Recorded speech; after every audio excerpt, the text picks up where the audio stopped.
self-serving, persuasive talkers of everything and nothing. We are conversation con artists. What's going on? It's your boy, Mr. On Point. And I am Calamity Red. We are conversation con artists. George of the Jungle, friend to you and me. You remember that? No? Vaguely. Not really. Yeah, everybody listening is probably like, what is she singing? This is another one of those cartoons that show how old I am. And I remembered this because I saw a preview for what was actually Tarzan, and I thought it was George of the Jungle because I'm old. And as soon as Tarzan popped up there, I was like, well, that makes a whole lot more fucking sense than George of the Jungle. I don't know where I got that from. Well, let me list some old cartoons that you know about if you know about George of the Jungle. Rocky and Bullwinkle. Mm-hmm. Yogi Bear. Yogi Bear was that. Pink Panther. Pink Panther. Did Droopy have his own show? I think so. Droopy? Or he was part of Rocky and Bullwinkle. Them Hanna-Barbera cartoons. Yeah. And they don't even have new stuff. It's just old stuff. The Pink Panther was amazing to me because they didn't talk. There was no talking in that whole fucking cartoon, yet I would sit there and watch it. They never talked. I hated the Pink Panther. I loved it, but they never talked. There was mama no bought talking. me a Pink Panther video game for Super Nintendo. I don't know how good of a game it would be, but I like the cartoon. It's weird as shit. I would imagine. I can't explain. I don't remember nothing about it except it was weird. I can imagine that would have been weird. They made a game out of everything.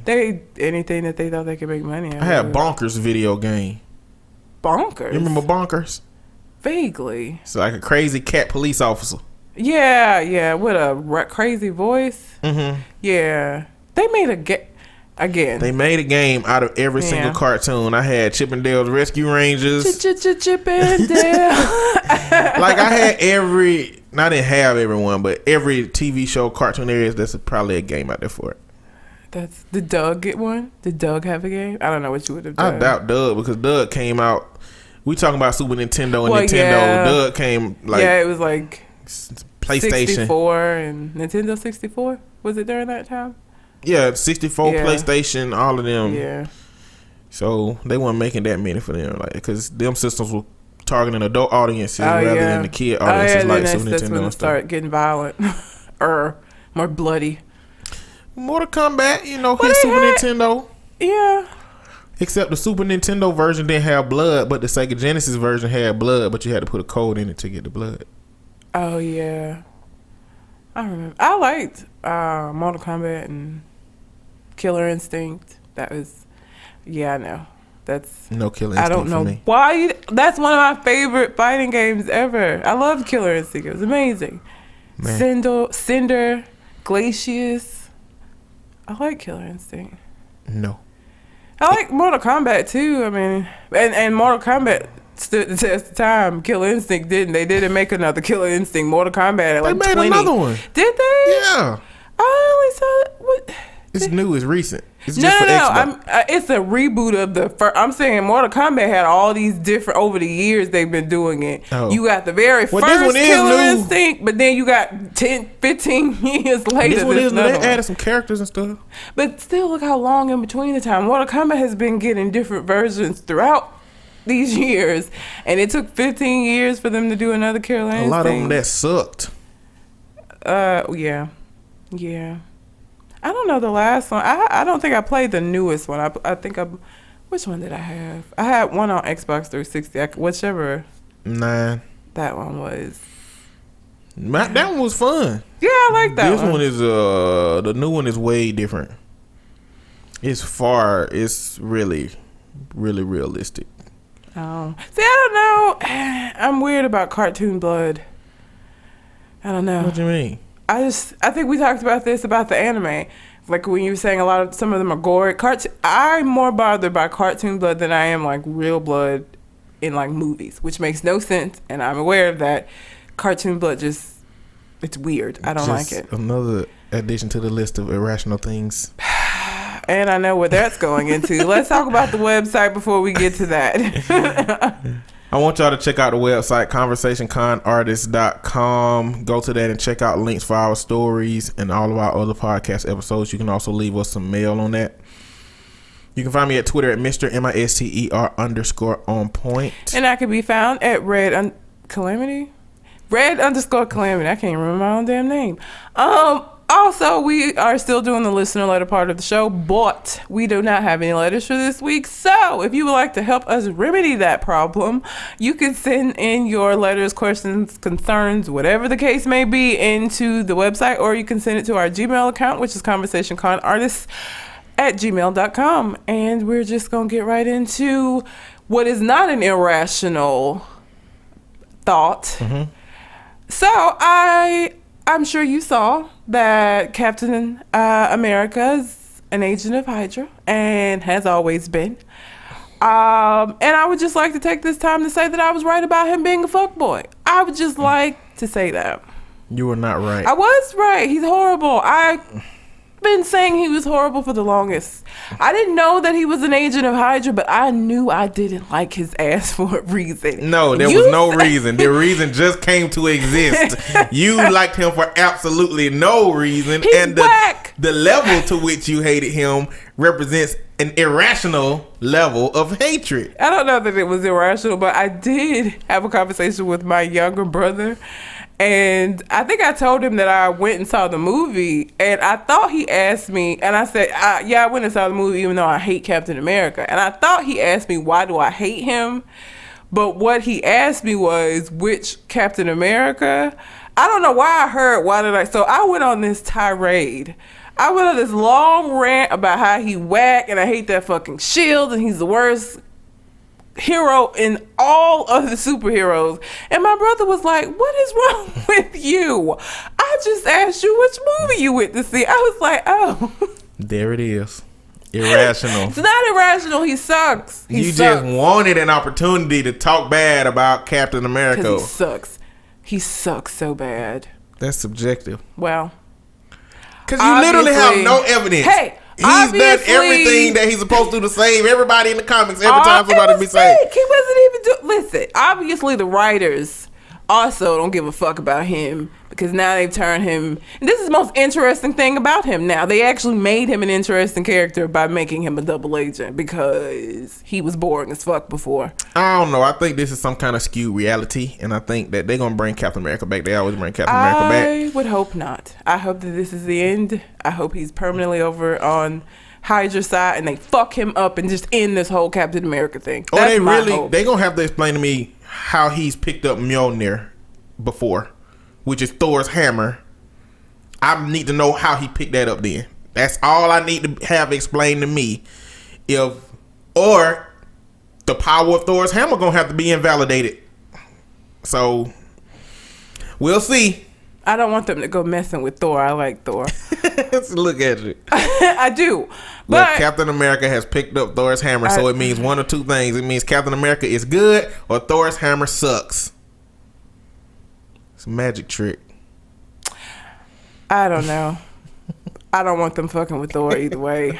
But I was even upset at the guy. We went and saw the new X-Men movie, and there was a guy with a Captain America shirt on. And as soon as I saw that shirt, I was like, why the fuck would you have that shirt? Who buys a Captain America shirt? That stupid ass shield on the front. Irrational thoughts. You ain't got no business going on tirades just hearing Captain America's name. I don't like him. And I realized when we went and saw X-Men that Cyclops is like the X-Men version of Captain America, which his power is cooler. It looks cooler. You ruined that for me because I thought it was lasers and he could set shit on fire. And then you came along and ruined even that for me. Listen, Cyclops' power is he shoots concussive force out of his eyes that just happens to be red. So it's the equivalent to getting hit by a truck, except it's red and it came from his eyes. So it's not hot. It made it less cool for it not to be like laser beams that could like burn shit. I think it's more cool. Why? I don't know. I just think it's more cool because lasers is common. Lasers are everywhere. You don't find a red beam that just hit you hard as hell. I mean, I guess. It's still, look, at least he has a power you can see. I'm Captain You America. see it for the last time. If he hit you with it. Well, I don't want him to use it on me. I'm just saying he has a power that you can see it as opposed to Captain America. But they're both just blah characters. Like their personalities are blah. They are the parsley of superheroes. Yes. Parsley don't do shit in food. No. It just greens it up. Maybe a little subtle something, but they encapsulate the roles of leaders. That's what leaders. Why leaders gotta be whack though? Well, because leaders have to absorb all of the problems. They can't be the wild one. They can't make popular decisions. They gotta make those things that are rational, logical, and make sense. And that's never what a person in a superhero movie want to see. So when Cyclops come up with a plan, that the people don't like that plan, and the characters don't like that plan. They gotta be the hated one for what's gonna get the results. Same thing for Captain America. They the planners, they the leaders. That's just their role. They supposed to be hated, not as irrationally as you do for Captain America. But you know, it's not irrational. It's not irrational. But as much as I want to talk about X-Men, I'm not gonna, because I don't want to give spoilers to people who haven't seen it, and it is such a new. It just came out this weekend, yeah. So I will say something about it and other movies of that nature. Okay. I think you don't see a bigger split of anything in how people either loved or hated the movie when it comes to Batman, when it comes to X-Men, when it comes to all of these nostalgic characters that we Ninja Turtles, that we had from the past, that we got to envision how we want those characters to exist.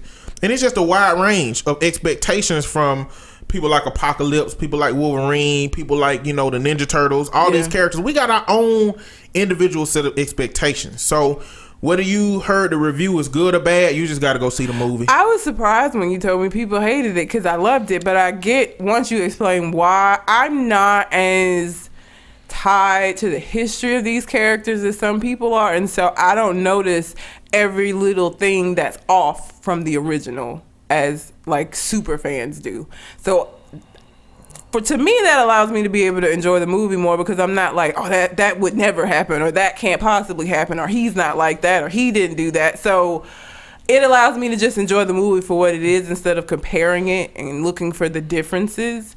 So, but it's still, I think everybody should go and see it. I thought it was awesome. And that was like the problem with the first Spider-Man.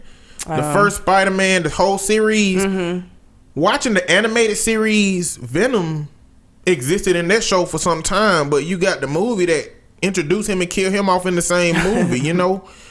Like, you really can't kill the symbiote because it continues to exist. But I think that they considering spreading that stuff out now, letting characters exist and survive and be alive and go to jail and things like that instead of killing them off. Which Spider-Man did you like better, Tobey Maguire or Andy Garfield? I like Andrew Garfield's better, mainly because it started to catch up with the expectation of superhero movies today, with Marvel being what they are now. I like Tobey Maguire, and I like all of them. That's something I realized. Like, I really like all these movies. I have very low standards when it comes to enjoying a superhero movie. I like them all. And so sometimes it's hard for me to see how people don't like them, just because I like action and I like just the superhero. I'm not so critical of those things. I can't remember if you liked or disliked Batman versus Superman, which I didn't go and see, because they ruined Superman for me the first time around, and I just couldn't trust them. I have qualms with Batman v Superman, because I didn't feel like it was a Batman versus Superman movie versus a movie that was supposed to jumpstart the Justice League and a DC universe that had Batman and Superman in it. And I don't like that they played off of Superman's situation in his show to be the emotionally charged reasons that their world existed. What I would like to have seen was them have a Superman movie and a Batman movie before this, so that Superman can be regular and then shift downwards into this emo depressed Superman that was in Batman v Superman. Always, because in his, what was it, Superman? Was it just Superman? Superman, yeah, I think so. It was the worst version of him I have ever seen. I've watched that movie once and I will never watch it again. I hated it so much because they made him such a punk. I didn't have a problem with it. Awful. I hated it. Like I said, I like most of these. It's just told a story from a different perspective, which is gonna keep happening. I know, but I really do like Superman. I drink my coffee in the morning from a Superman mug. I love Superman. And so I just didn't like how soft they made him in that movie. Like, and I know that he's one of the he's like the Drake of superheroes sometimes. And I get that. But I think they took it too far to the extreme. I just hated it. The whole time throughout the movie, I was just side-eyeing the screen like I was pissed. I hated it. I hated the portrayal of him. They made him emotionally fragile, and they carried that over into the next movie. That's why I didn't go see it. I figured it was just going to be a continuation of the suckiness, and I didn't want to see that. So, it's worth a watch. Maybe one of these days. Because it's Batman and Superman in the same movie. And Ben Affleck, he did Batman justice. I'm ready to see a solo Batman movie with Ben Affleck in it. That is surprising because I think everybody felt like he owed them one. He definitely owed me one after that Daredevil shit. He definitely owed me one. I ain't even gonna take that away. Yes, he owed me one. Yeah, you hated Daredevil. Everybody I don't know that anybody liked that movie. He got a lot of shit for that. He got a lot of shit for that, and his ex-wife now, or separate, whatever shit. I don't know if they've gotten a divorce. And she got a lot of shit for Elektra because it sucked. I mean, that ain't on the actors, but you know what? They the face of the shit. So I can be mad at them if I want to. And Ben Affleck owed me one. I feel like he paid me back a little bit. And Gone Girl was good. Gone Girl was amazing. If y'all haven't seen that, go see that shit because that bitch was crazy. That gave me hope that Ben Affleck was going to do something for Batman. I just don't like how they wrote this situation out. That bitch in Gone Girl was out of her mind. She was nuts. Out of her mind. Like a bunch of personality disorders just wrapped into one pretty package. She looked normal. That was what was terrifying. Scary. But to deviate a little bit from the superhero, I want to briefly mention the Columbia student who disappeared. And nobody could find her, just completely got off the grid, was going to college one minute, just disappeared in the next. They find her. She had gotten an apartment and was chilling, essentially. And her reasoning for this is that she just had to get away from people's unrealistic expectations for her. So she she changed her phone number. She deleted all her social media accounts. She changed her bank account. Like, she wouldn't take any calls from anybody, including her mother. Let me tell you something right now about my mother. When we went and saw Captain America, she called me 7 times in a 10-minute span. You don't know why she called me 7 times in a 10-minute span? Because when she called, I didn't answer the phone.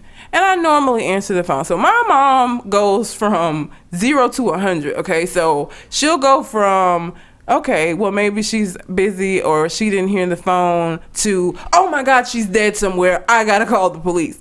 And so I know this about her. And I immediately called her back when I saw she had called so many times, because I know this is not even an exaggeration. She will, from the city that she lives in, call 911 and have them do a welfare check and say that she has. And I had talked to her the day before. So I cannot imagine a world in which I just decide that my black ass is just going to disappear and just not talk to anybody. I would be more afraid of what her response to that would be once she found me than like whatever stresses I was dealing with that made me want to do that in the first place. Because my mom is crazy. And I just cannot imagine realistically what her response would be. Now, this girl's mom was just happy to have her back, and you know, she's just happy that she's okay. And I'm sure my mom would feel a little of that too, but I feel like the rage would overcome her being happy that I was okay, and she would probably make me not okay. She'll murder you right after they find you. Probably so. I wouldn't. That's extreme, man. It's extreme. I don't know what else was going on. She might have had some damn drug dealers after her or some shit. I don't know what the hell. She's decided that she's not going to go back to college, and she's going to just focus on her modeling career. Now, let me say this to everybody that is listening. I really wish that y'all would stop with this modeling shit. I can't tell you how many people on my Facebook timeline post these pictures that they go and pay all this money to get these pictures taken in pursuit of a career that's never gonna fucking happen. This is a cute girl. She is not a model. It ain't gonna happen. I don't even think that she could even do like the Video Girl King magazine type shit, because they call themselves models as well. Nope. You had an opportunity to attend Columbia University and finish it. And college is not for everybody. If I've always said, if I ever do have some offspring and they don't want to go to college, I'm not going to force them to go to college. You're not going to stay in my house, but I'm not going to force you to go to college, because I do realize that college is not for everybody. And I do realize that you can indeed be successful without it. Your path is going to be different.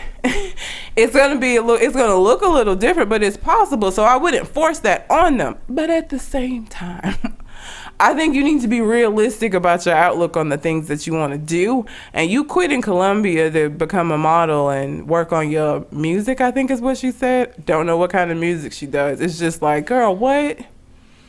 Okay. I don't know. I think that's a part of when you grow up in a household that has such high expectations for you. And when they get out on the world that they can make their own decisions, this is what you get. Like, that's why child rearing for me is about balance. And when I say for me, I don't mean like I had kids. I mean, this is what I educate my parents about. Everything when it comes to kids is about balance, because you're going to push them to one extreme or another if you deliver them some kind of message intensely. Yeah. And from what it sounds like, the expectation that came from her childhood was from her mama being, a college graduate with some kind of degree in science, and probably having high expectations.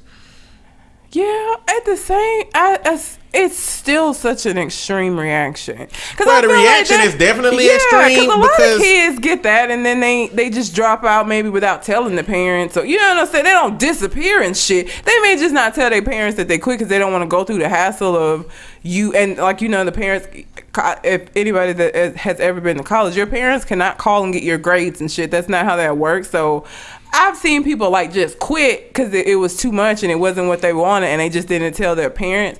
But for you to disappear for 2 weeks, there was fucking missing posters posted around for this girl. Like, that's extreme and you cut off all contact. I can think of a scenario in which she openly tells her parents that she don't want to continue going to school, and it's a possibility that she get disowned or shunned or something like that.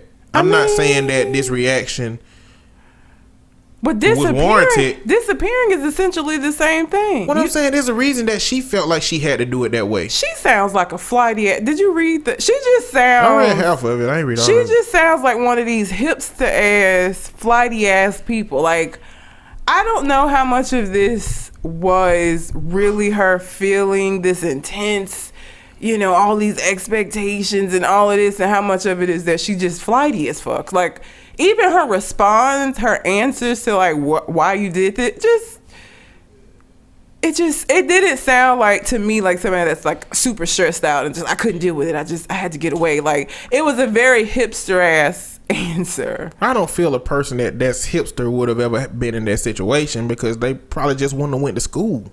Maybe she became hipster after she got there. Columbia's full of those, or New York's full of those. So, and where she got her apartment at is in a hipster. Like, she moved to a very artsy. She was talking about how the apartment she was renting had art already on the walls, that people had painted the wall. So she may have become that, or she may have been I don't know. Her answer was just very not unconvincing to me, that she was super stressed. She was afraid to just talk to them because her friends knew. I think she said that after she changed her phone number, eventually one of her friends gave her mom her new phone number, and the mom started calling, and she still didn't decide to come out of hiding until the police showed up at her door and was like, yo, so what's going on? What you doing? What's the problem? Fuck you. What fuck you ain't asking nobody to call for? You ain't seen these missing posters, bitch? All over the place with your face on it? I don't know. That was just a very weird story. And comparing it to what I know of my mother, that never, ever would have crossed my mind. Because she is crazy. Like, you witnessed it. You saw, she called me 7 times in 10 minutes. And she's done that before. She's done that before. Like, I talk to my mom literally every day. So the thing, what was really crazy to me is like, it isn't like you haven't heard from me in a couple of days and then you call 7 times and I don't answer. You literally had talked to me the day before. And then you call me, and it's not even like super late. It was like 8 something when we got out of the movie. And she just assumed, again, she go from 0 to 100. So she went from, real quick. She probably just couldn't get to the phone to, oh my God, she's dead somewhere. Like, real quick. It's insane. Just knowing my mom, and as I was reading that story, I was just shivering because I was just thinking about, like, if I had ever pulled that shit, she would have killed me. I'm pretty sure she would have given me a hug and then proceeded to kill me. I can't go off the grid. I couldn't try to go off the grid. Like, I answer the phone too much and I talk to too many people. No, again, I don't talk every day, but the people I talk to, you'd have to move. Me going off the grid, nobody would believe that I chose not to communicate with anybody. Like, if you talking about me, something happened to Mr. On Point. They wouldn't be like, he just needs some time. They wouldn't believe that. Now, see, outside of my mom, I don't know that would be the same way with me. I'm kind of antisocial sometimes. And I think people know that sometimes I just don't want to be bothered. So I couldn't go off the grid only because of my mother. Because she would not have that shit. She would find me. She would spend every dime that she had just to find me, just so she could murder me for thinking that it was okay for me to just disappear. My thing is, I'm just a real helpful person. When it comes down to it, somebody call me and need some input about something, I always answer for some people. You know, I always answer for most people. If you call me and I don't answer for you, you done some shit. You know? So I answer for most people, so I won't be able to do that easily.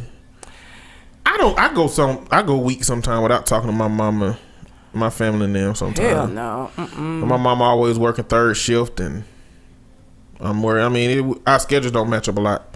My mom works 3rd shift, but I still gotta call her. It's like, well, you know, she's worked 3rd shift my entire life, but like, she's gonna make sure at 9 o'clock that her work phone is on so that I can call her. Well, let me tell you my mama schedule for my childhood. She would work 3rd shift and she would be woke while we at school, and she would go to sleep by the time we get off, get out of school or home from football practice, anything. And so we saw her 20 minutes before she left the house to go to work. So it's not like we have a built up communication from that. From my childhood to have to extend to today. It just wasn't never no expectation put up there like that. Well, it's only with me. She don't do this shit with my brothers. It is only with me. It's the same way as if I travel somewhere, I have like 20 different phone calls that I have to make to say that, okay, I made it. Everybody wants me to call them. Let me know when you get back. And if I don't, everybody's calling me like, did you make it back? And it's only with me. Don't nobody give a shit about what my brothers are doing. And I know it's because I'm a female, and it irritates me. Because I think I've said before, my brothers are idiots. And if anybody was going to like get lost or get taken advantage of, I feel like it would be them. I don't know that it would be me. But that is not the perception that my family has. And it literally is because I have double X chromosomes. Only reason. Never given them any other reason for them to fear for my safety the way that they do outside of having 2 X's instead of an XY. It's ridiculous. Well, since we are talking about parenting, have you heard the situation about this gorilla? A gorilla at the zoo. A kid fell into the exhibit, and then the gorilla kind of snatched the kid and started running around, dragging the kid around the water and just being rough. Being a gorilla. essentially. Being a fucking gorilla. And they killed this motherfucking gorilla. They murdered this gorilla for being himself. Because y'all should be watching y'all fucking kids. The kid's like 4. How did you let him crawl into this shit? You know what I'm saying? Where you know were what? I think we got a step before that. For the zoo, I think that if there is an exhibit in which if a human contacts that animal that they need to be shot to resolve the situation, there should be no fucking way that any human can get in it, let alone a 3-year-old. Like that's crazy to me. Like, yeah. If you would shoot an animal in the head to kill him to resolve that issue, there should be no way that a human can get into that exhibit. Why they kill him and not sedate him? Don't they usually just shoot him with a tranquilizer? Because usually animals go into preservation mode after that. So if the gorilla was not mad and they trank him and start getting sleepy, then he might get more aggressive, trying to self-preserve and stay up. So I think in the environment in the world that we have set up for this animal, I think that was the best move to make. The only reason it's the best move to make is because we created this false environment in which we are protected from the animal, but the animal is not protected from us. And I don't think it's right to have that kind of environment if we can't ensure the protection of that animal and the protection for the person. In this situation, we failed to be able to protect the person. We failed to be able to protect the gorilla. But for some reason, people put those lives on a hierarchy of the human being more important than the gorilla. That's for the people that's saying, it's just the animal type situation. And that shit always pissed me off. Like, Birmingham Zoo has a tiger. The tiger, every time I've gone to the zoo, this tiger's just pacing. You understand? Back and forth. He's never sitting down. He's always pacing back and forth. Like he's just waiting for a moment where he gets to be a tiger. Like, we confine these animals. They are still animals, which is why people who like train the lions for the circus get mauled sometimes. Because at the end of the day, that is still a fucking lion, right? You're going to be able to control it within some parameters, but I just feel like we just want to be in control of everything, and we feel like we should be in control of everything, and some shit should just be left alone. And it hurts me that the gorilla had to get killed because you weren't watching your kid, or because the zoo didn't have, because like this has happened not with a kid, but like, oh yeah, it has actually in other zoos. Like, there has been situations in which kids or grown people have gotten too close to the displays or actually fallen in, and shit like this has happened. But it's like, it's not enough for you to see it on the other side of the glass. You got to be in there with it. Like, I don't know if the kid knew precisely that he was finna get in there with the gorilla. Not this kid. It could just been a kid that just was crawling around and found some open spaces and then realized, or he might just be a badass fucking kid. Yeah. That said, I'm finna go get in there with that gorilla. But it's been adults that have fallen into these things as well. I'm talking more about the adults than he's 3. Of course he doesn't have the state of mind to be able to process through this. But an adult falling into one of these exhibits is like, what the fuck were you doing? Like, what you thought was gonna happen when you got in there? He was gonna let you take a selfie with him? Like, that's not how these things work. Like, there's a lot of parents that's supporting the parent in terms of, hey, kids can get away from you real quick. Kids, it's hard to keep an eye on kids, but I just want to know the difference between if that parent was at home and their kid crawled over a balcony and died, or they crawl behind the stove, or they fell down the steps and died, because or they crawled into a pool. Those same parents would not be as understanding, I don't think. Yeah, it's and the same. The police wouldn't either, because that's a DHR involved case. So what's the difference between that parent being dismissed of some of the responsibility versus those other instances? Is it because the child lived, Yeah. But the problem is the potential for death was there. And a lot of times that's how DHR weigh how they remove kids, just the potential of death, the potential of harmful situations. And so, in a zoo, I feel that's one of the places where it's so easy for them to get injured there, because even the animals that are usually more docile, a kid get in there and you know what I'm saying, like an elephant, for example, or that are not necessarily considered to be like vicious, like a tiger or gorilla, that could cause a lot of damages. So I just feel like a place like the zoo, you need to have an eye on your kid at all times, because shit can happen. A lot of bad things can happen in the zoo. You're surrounded by like wild ass animals that are confined, yes, but obviously it's not hard for that to not be a barrier to them getting hurt. You know, you're always supposed to be the first line of defense, and they weren't. You let the kid get away from you and crawl into this fucking shit. So then a 3-year-old, the gorilla had to die. And he ain't even asked to be put in that mother. You know what I'm saying? Like we caged them up and then said, well, it was just a gorilla. Well, if he had been out in the wild living his fucking life, would have turned out a little differently. Didn't he have a name? What was his name? Harambe. Harambe could have been living nice life out in the jungle, away from y'all motherfuckers, and your kid wouldn't have been nowhere near him. But we bring these animals because we want to look and observe, and because it's fun, and then you expect them to behave like anything other than what they are. That's insane. He is a gorilla at the end of the day.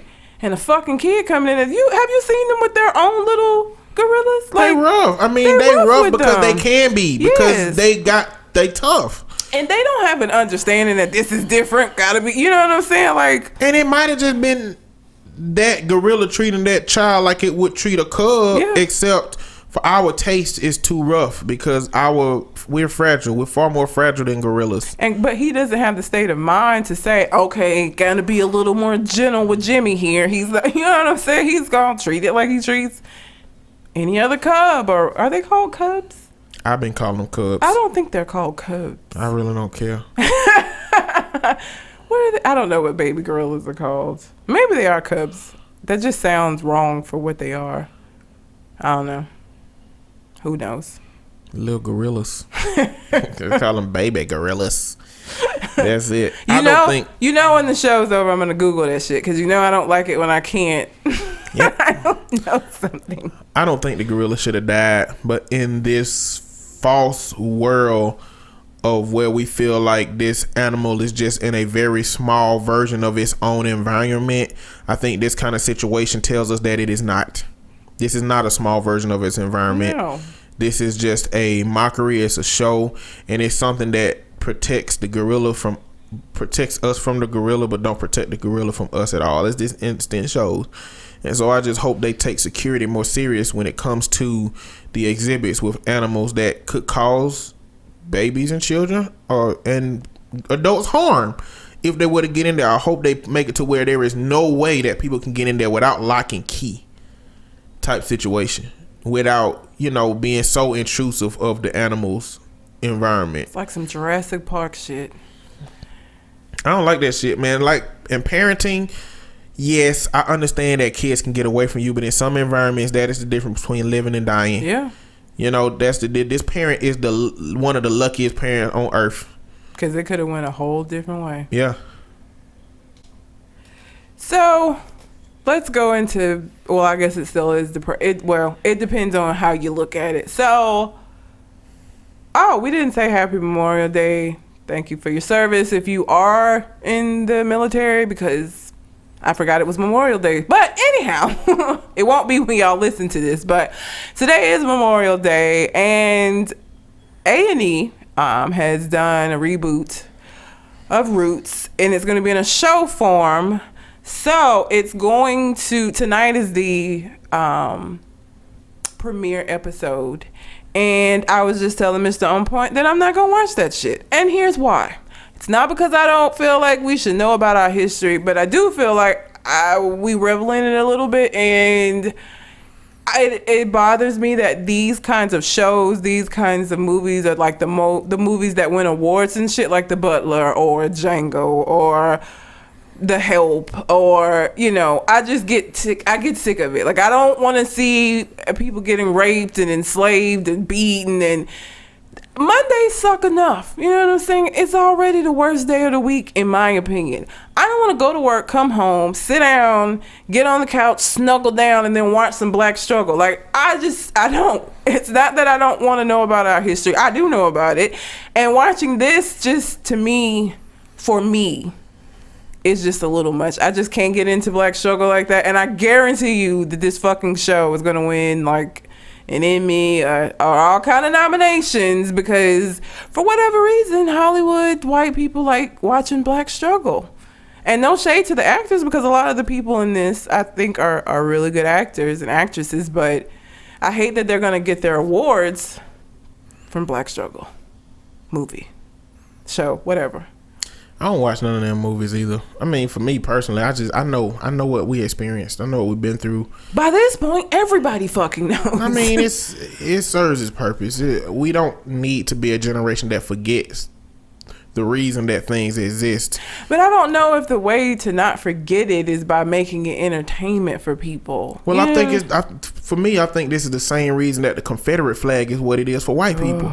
Because it wasn't really relayed what it was actually about, and you didn't get to understand the depth of it and the breadth of the situation. And so that's why kids now can feel like, this is just fighting for rights instead of recognizing what rights they were fighting for, because the story was left out. It wasn't told enough. Yeah. And I don't know what that's going to look like in 40 years when kids that never really got a grasp of what slavery was and how tough it was is going to look.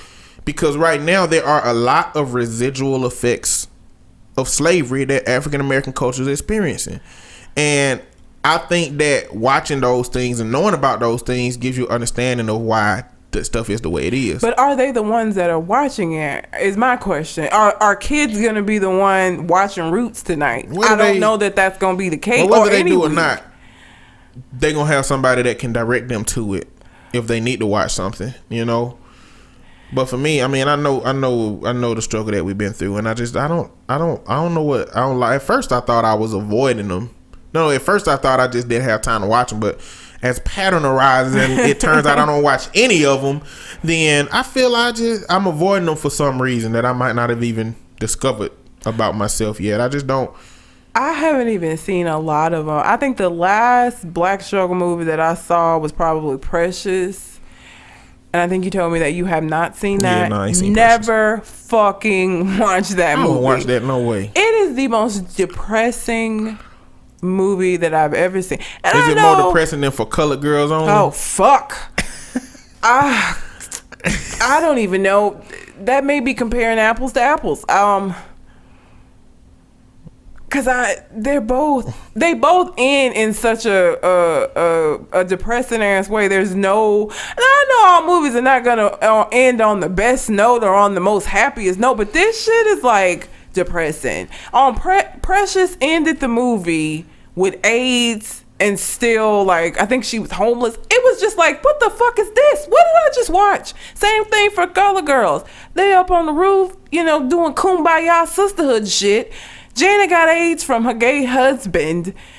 The girl who got raped is still having to deal with that because the police didn't really do shit about it, and she was basically told it was her fault. You got the girl that almost died because she let Macy Gray perform a fucking back alley abortion. Like, it was just the worst possible thing. Let's not forget the woman who lost her children because the man in her life dropped the kids off the railing, out the window. The 10th floor of a building, dropped her kids.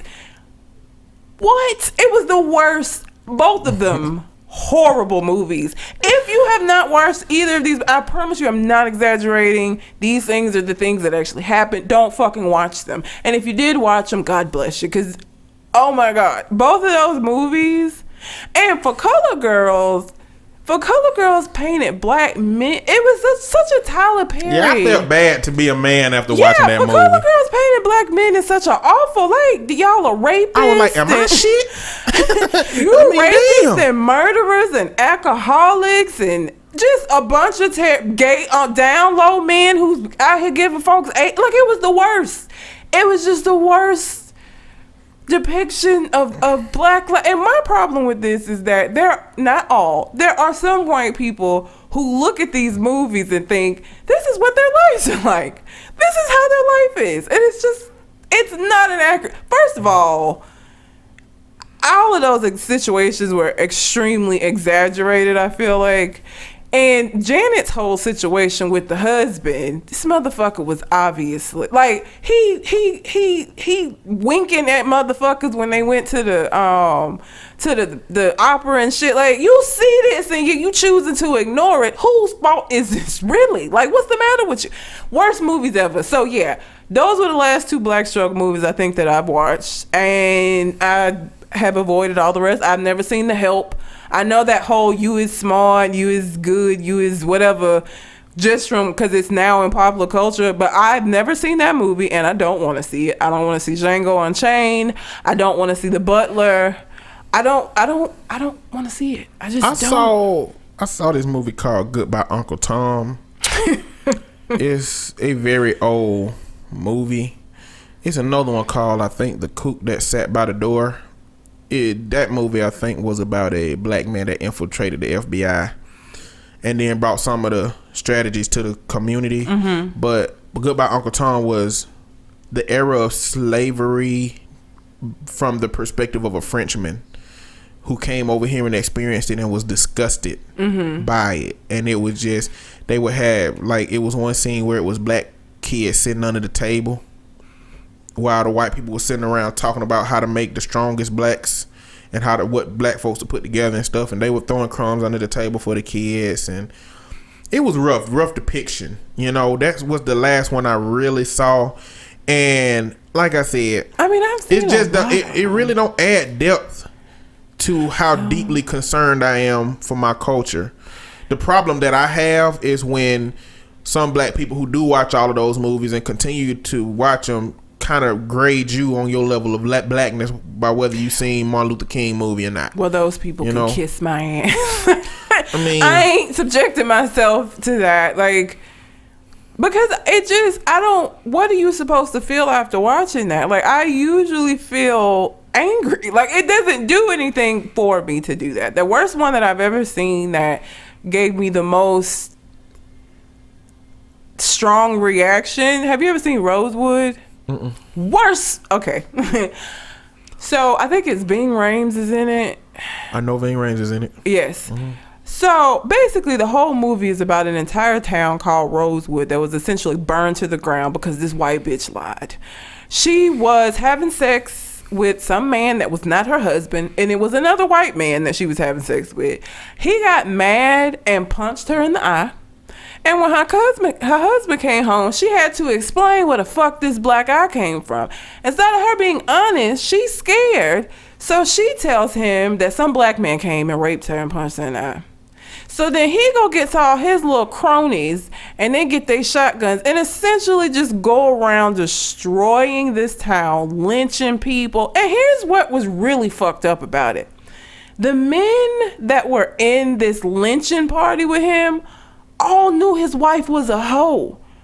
A lot of them had fucked her. So it's like they already know what she's capable of and what kind of person she is, but because this gave them the excuse to go around doing what the fuck they wanted to do anyway, they literally burn this town to the ground. And like it's Black about Wall Street. Basically it's about this group that Ving Rhames led trying to escape the town before they got killed, because they're on this wild goose chase for this man that don't exist.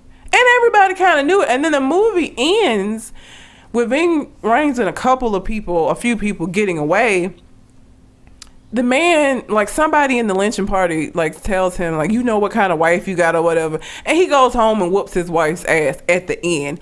After y'all have, like, massacred all these fucking people. Like, are you serious? Now you want to whoop her ass? At this point, what the fuck difference does it make now? Mm-hmm. Worst movie ever. It enrages me every. You know what I always wondered about slavery? I wondered if this shit was like a bank robbery where they were like, let's just take me to the bank real quick, I'm gonna get a deposit, and then he come out with a mask and a bag of money and be like, get in, let's go. Like, I wonder if Christopher Columbus was like, hey, we got one more stop to make, all right? And then when they got up to the stop, Christopher Columbus got out with his old musket and just started blowing heads off, and they kind of had to get with the program. I wonder how that went. I don't know. Well, they found the new land by accident. Yeah. So what were they going to Asia for anyway? Do you know? I don't even know, but I wish they had arrived in Asia. I wish they had actually made it, because I would love to have seen what the fuck they would have done with these dynasties. Well, they would have had samurais at their throat. Everybody would have had a knife at their throat. Samurai Warriors? I have. I don't like them.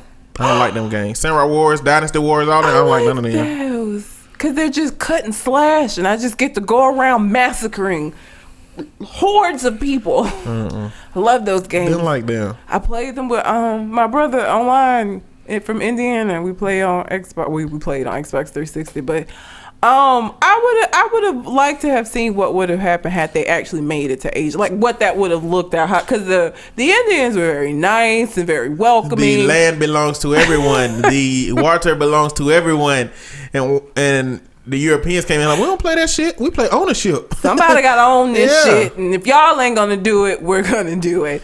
But I don't know that they would have been as welcomed. I wonder, like, in Asia. Christopher Columbus them had to bring, like, they, at the very bottom of the boat, they had to have a whole storage unit with like chicken pox blankets.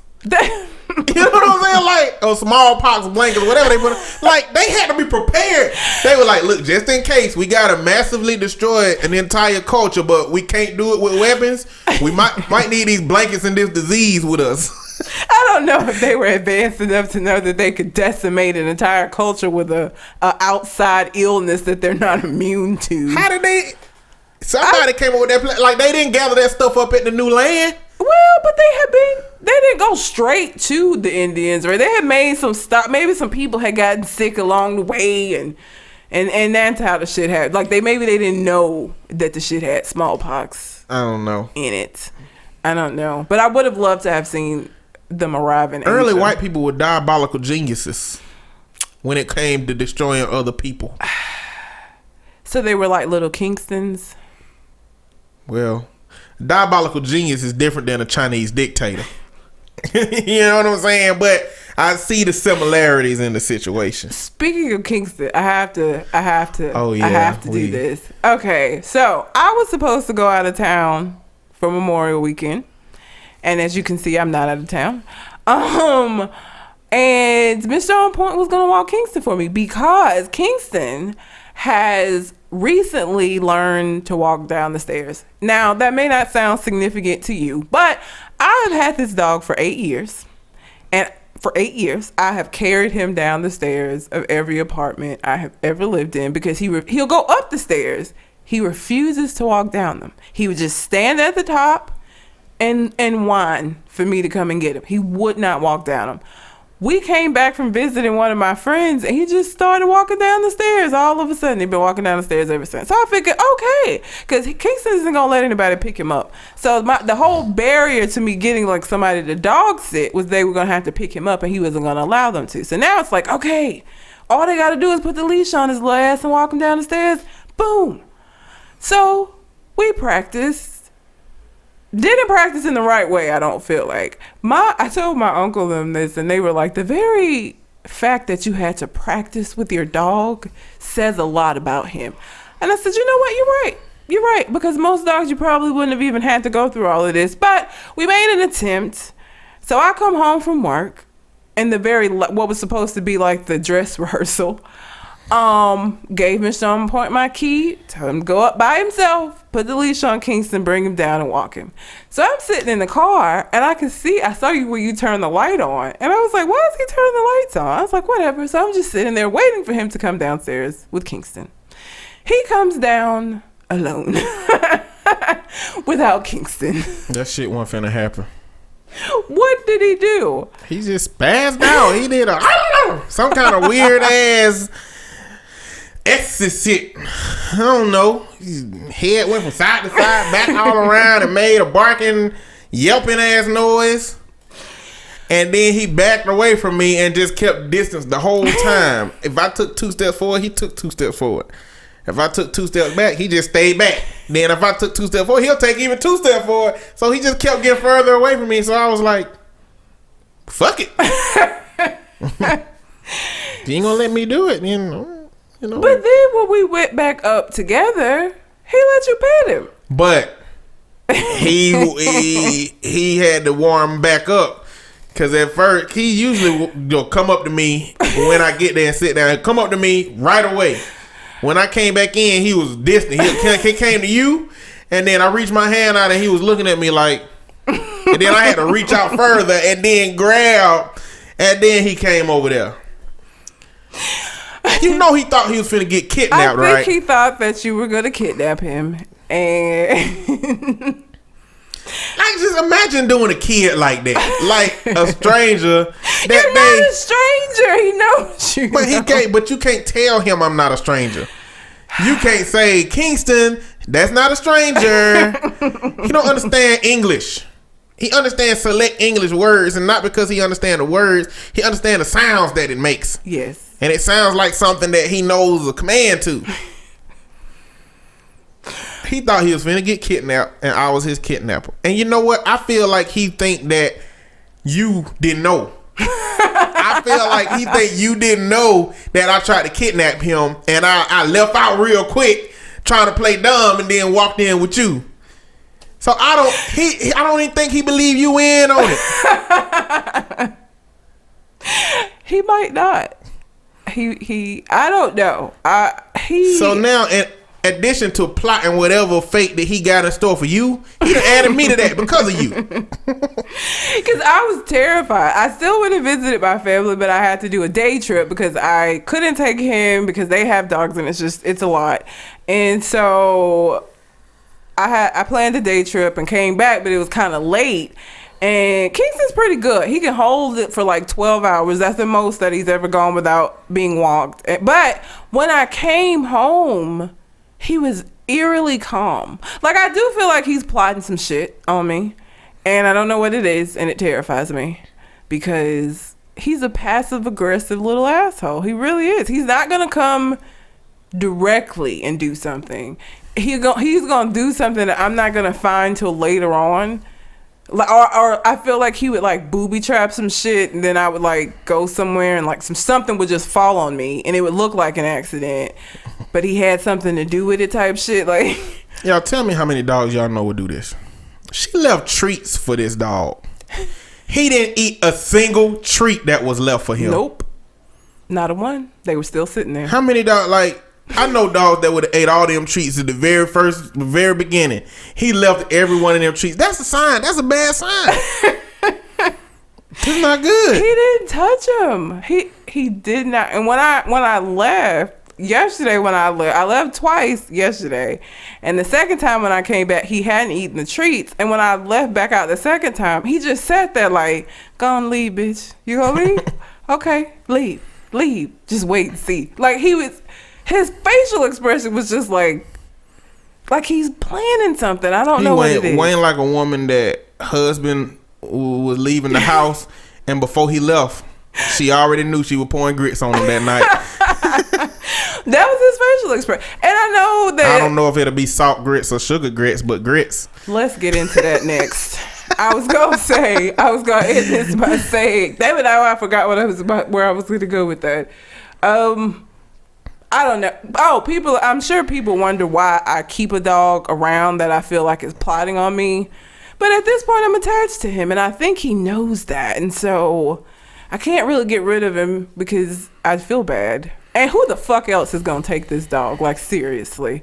I feel like if I tried to pass him off on somebody else, I'd get locked up for... I don't even fucking know what Kingston charge. Get punted off a bridge like Baxter. Oh, my God. Somebody probably would punt him off a bridge. Most people probably wouldn't put up with the shit that I put up with from him. Yeah. Man. But sugar and grits, let's talk about that, because I've been seeing this all over my timeline. I want to say that I don't understand a world in which how did the first person even, was it an accident? The sugar, because sugar and salt look similar. Did they accidentally put sugar in their grits and was like, shit, this tastes good, let me just keep doing, like, that just sounds disgusting to me. I've never eaten it, and I never will. I put salt and butter in my grits, and salt and butter will be all that I ever put in my grits. And for you out there who I don't understand why you would put sugar in something as grainy and gritty as grits. The fuck? I don't understand that. I don't understand Jiffy Mix. I don't like for things to be sweet that I don't feel like should be sweet. I have a very regimented system of taste, and I don't like things to taste like how I don't feel like they should. So to me, Jiffy Mix tastes like cake, and I imagine sugar grits to taste like all the bad things in the world. Your expectations in that instance are the problem, because to me, cornbread without sugar in it tastes good, and cornbread with sugar in it tastes good. It tastes like cake. Why don't you just get cake if you want cake? Because it's not cake. It's cornbread with sugar in it. Like cake. No, it's not. I hate it. No, I didn't even know what Jiffy Mix was till I went to college.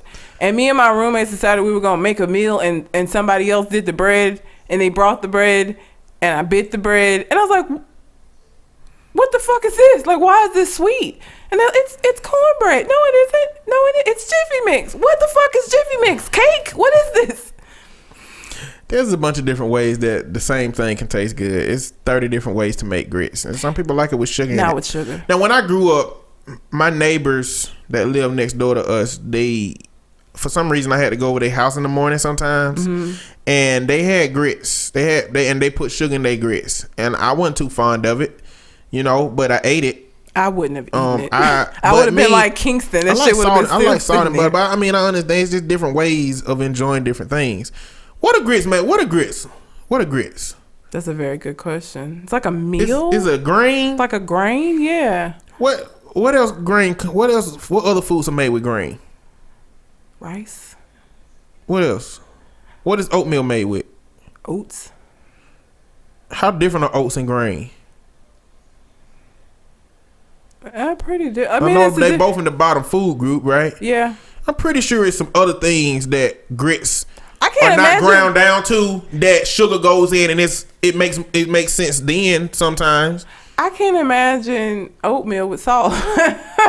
Like, oatmeal sweet. When you put salt in oatmeal, it make it better, like a pinch of salt in oatmeal.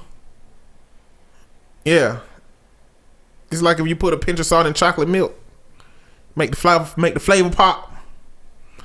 Yeah, that's them little, food hacks. No. Yeah, that's those are things. Those are things that people do. You can go find it on the internet. It's all over the place. It's gross. I don't know. It's gross. I choose to eat my grits with delicious salt and butter instead of with sugar. Grits just not something I'm gonna put sugar in, but I understand. I don't. If your palate is more catered to the sweeter things in life, then go for it. Blech. I ain't on either side. I don't really care. I am staunchly on the grits and salt and butter side. But it's so many different ways to make grits. Like, instead of using water, for chicken and grits, you can use chicken stock. Or for, you gonna still put sugar in that. See, all of these things were better with salt. That wouldn't make sense to put sugar in chicken stock and grits. I'm just saying that there are multiple ways to make something, and you can't exclude sugar from that being one of them. I can. Because you have very rigid taste buds. I do. I don't even and you have expectation of your food to be exactly what you want it to be with very little variation. Yes. I vary, but I don't vary on like salty sweet. Like, I don't even eat like honey mustard chicken. I don't like for my chicken to have even the hint of sweet. See, my grandma, she put sugar in everything. Nah, my mom didn't. I put sugar in my spaghetti. I put sugar in my macaroni and cheese. Why would you do that? I put sugar in my cream corn. It's just a different flavor profile. That don't mean that if you cooked all those things that I wouldn't enjoy it without sugar and with the more salty or buttery or cheesy versions of it. It's just a different. And sometimes I make all of those things without sugar, for a different flavor profile. I don't like just eating one-dimensional food. Deliciousness is not three-dimensional or not one-dimensional. It's like 20-dimensional. That ain't even a real thing. But that's just the depth of deliciousness and how far it goes down. I need a heads up if you put sugar in anything that you offer me to eat. No, you don't. I do, because I already have. Oh, what? What am I eating that had sugar in it? It don't matter. No, it does. Oh, yeah, it don't matter. What was it? Not telling you. Oh my God. What did you put What sugar I'm in? saying is you have, and the expectation is rigid because you ain't called me and said this was horrible because it had sugar in it. You had no idea. What I'm was not it? telling you. I need to know. No, you don't. Oh my God, I've eaten sugary food that's not supposed to be sugary. What was it? What have I eaten? You wouldn't be able to tell. Damn it. No, if I think about it, I'll be able to figure it out. Well, when you find out, you text me. I will, because I'm going to go back around my Rolodex of meals that I've eaten in my head and figure out which one you put sugar in. My response is going to be just like the FBI tells spies, if you are caught or if you find out what it is, we will deny the existence of that whole product and I will never verify whether it is or not. That is so fucked up. I can't believe you put sugar in. What could it have been? Well, we had this conversation before I did that. I just cook how I cook. Oh, damn it. I'm disturbed. I've eaten sugar. You are not. In something that didn't belong. You're not disturbed because it was delicious. What could it have Both been? of them. It wasn't the Alfredo, was it? Alfredo. What I'm not- the white lasagna? No. Oh, it wasn't the white lasagna, was it? I'm not telling you. I'm not telling you, Red. Damn it. I'm gonna figure this out and I'm never eating whatever that was again. Let me know. Shit, you're not gonna tell me. I'm just gonna figure it out for myself. And even if it isn't that, I'm just gonna dedicate myself to never eating that again. Whatever.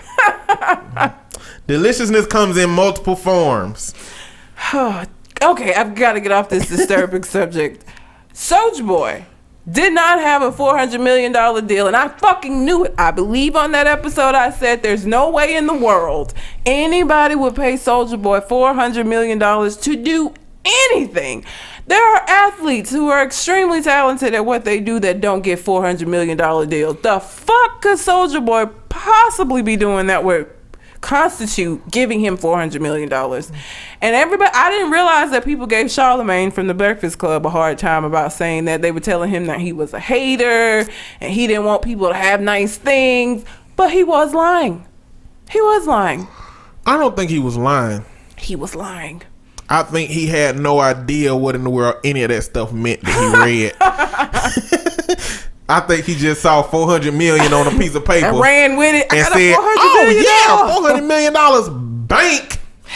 For those of you who don't know what I'm talking about, very briefly, Soulja Boy made, I think it was an Instagram post talking about he just inked a $400 million deal, and everybody in the world was like, please. No, like, really? There were, I guess, a handful of people who believed that he did this, but so the company that he signed the deal with has come out. It is one of these online gambling places. The company itself is only worth $59 million as a whole. How the fuck would they offer him $400 million? What his contract actually says is that they have capped his potential earnings at $400 million, which means that whatever he makes will not be over $400 million over the course of this contract. Not that he's gonna make $400 million. Like, he made it seem like they just was about to cut him a check for $400 million. Like, I wonder what time span, what frame. 5 years. 5 years, $400 million. I don't know. So man. he's capped at $400 million over the course of the next 5 years. But it's like an online gambling. Again, if the company would have to be worth at least that in order for that to be true. But it's not. It's on the company as a whole is only, I think it's $59 million, and they were like $400,000 in the hole last year, in the red. So probably not gonna be nowhere near $400 million at the end of the 5 years. Somebody probably paid Soulja Boy to come up with another dance. We don't. You know what? Right now, are there any dances that are popular now? The Running Man. That's not even the real Running Man. It's Ghost like Town DJs ain't got this much play in so long. I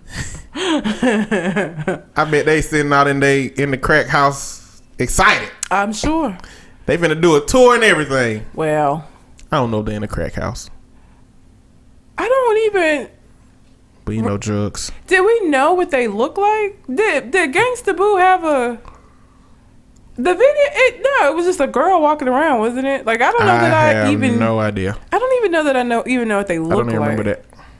You don't remember? You remember? I know you know the song. I know the song. I don't remember the video. I feel like it was just a girl walking around. I feel like they were one of those groups that didn't like perform. One in the video. Yeah, they just because they weren't really the girl that was singing was the you know what I'm saying? Like they're kind of like what's the name of that group that covers their face all the time? They did the song with Pharrell. About. Fuck. Not Dead Mouse. It's the other one. Damn it. They're like them, where they feature other people and they do like the beats for it, but it's not them like performing the song. Because the girl was the one that was singing the whole time. They didn't say anything on that song. And I don't even know what her name is, but she wasn't a part of them. She was just somebody that sang the song. Just like, fuck, what is the name?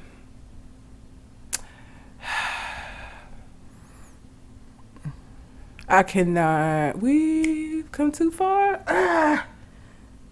No idea.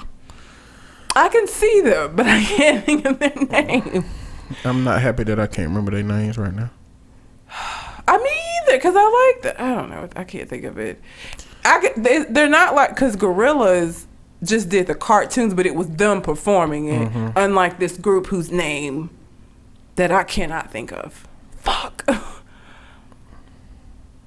That's gonna bother me. I'm gonna have to look that up. I can't even think of the name of the song. Get lucky. Get lucky. Fuck. What is the name of that group? I'm up all night to get lucky. I can't think of it. Anyhow, them. I think Go to Sound DJs were like them, where they featured other people and they just did the beats. Like, I keep hoping if I keep saying Daft Punk. Daft Punk. There it is. Yes. I didn't Google that shit. No, he didn't. He just thought he remembered it. Daft Punk. Yes. I think they're like Daft Punk where they just make the beats. They don't perform the music. I like Daft Punk. Has anybody ever seen what they look like? I don't think so. I think I thought they always covered their face. Google and find out what they look like. Okay. I thought they always covered, like Sia. Sia won't. I don't think them as individuals try to hide themselves from the whole world. I just think they try to separate an image from their music. Oh, okay. So in the music, they don't put themselves in none of the music, but I don't think they hide themselves. They don't hide themselves from that. Sia does. Sia always has her face covered. Even in interviews, when she does interviews, she might got crazy eyes. No, she said it's because apparently she was famous before, and the fame was too much for her. She developed a horrible drug addiction, and she almost died from it. And so this time around, because she was just songwriting, because she wrote Diamonds, Rihanna song that was really popular. She wrote that. She's written a lot of popular songs that people like, and they don't realize it. But when she decided to come back out and start doing her own music, she decided she wanted to be able to separate herself from it. So because nobody really knows what she looks like, she could be out and about and not getting, she doesn't have that unrealistic perception of yourself that you can get from being famous.